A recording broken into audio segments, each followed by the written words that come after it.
Ana ev meclisane ya ku hatiye avakirin ya ku te hatiye te avakirin ana xwe tomam dike di herêma Kurda de em dikarin vî navê lê bikin avaya meclisa gele til navaroka wê de nihêrê til detayê wê de nihêrê til rastiya wê de nihêrê avaya ne meclisa gele avaya meclisa nûnertiya desthilatdariya demikî a Şamê ye.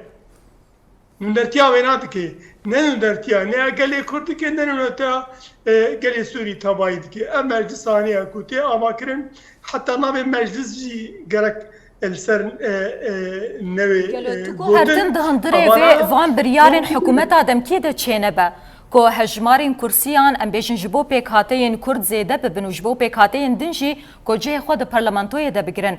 Eger ev rewş nehate guhertin wê Sûriye ber bi ku ve here?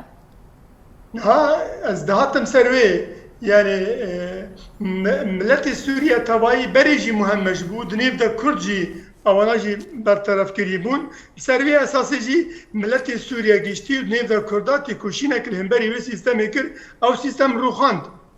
Ana ev sîstema hene ev rêveberiya ku ana Şamê rûniştê rêveberiya demekiya ku ana heyî awana bi xwe dasê lingê xwe didin. Yani îro tinê ne hema pêkhata Kurd ji vê rêjeyanê nerazî ye. Pêkhatên Sûrî tevayî jî ji vî terzê hene nerazî ne. Du tişt hatine evlîkirin. Yek jî terzê ku hatî meşandin yani ewana dibêjin filan kes nûnerê hewa ye.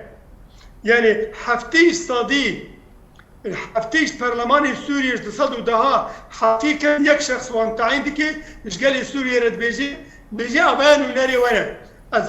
Ez hevserokê hikûmeta demikî me edê ji dêla hewa de heftê kesî te hilbijêrim avaya nûnerê we ne. û sed û çilê dîtir jî dîsa jî ew ya hilbijartine û avaya nûnerê gelê Sûrî hemû pêkhatan e.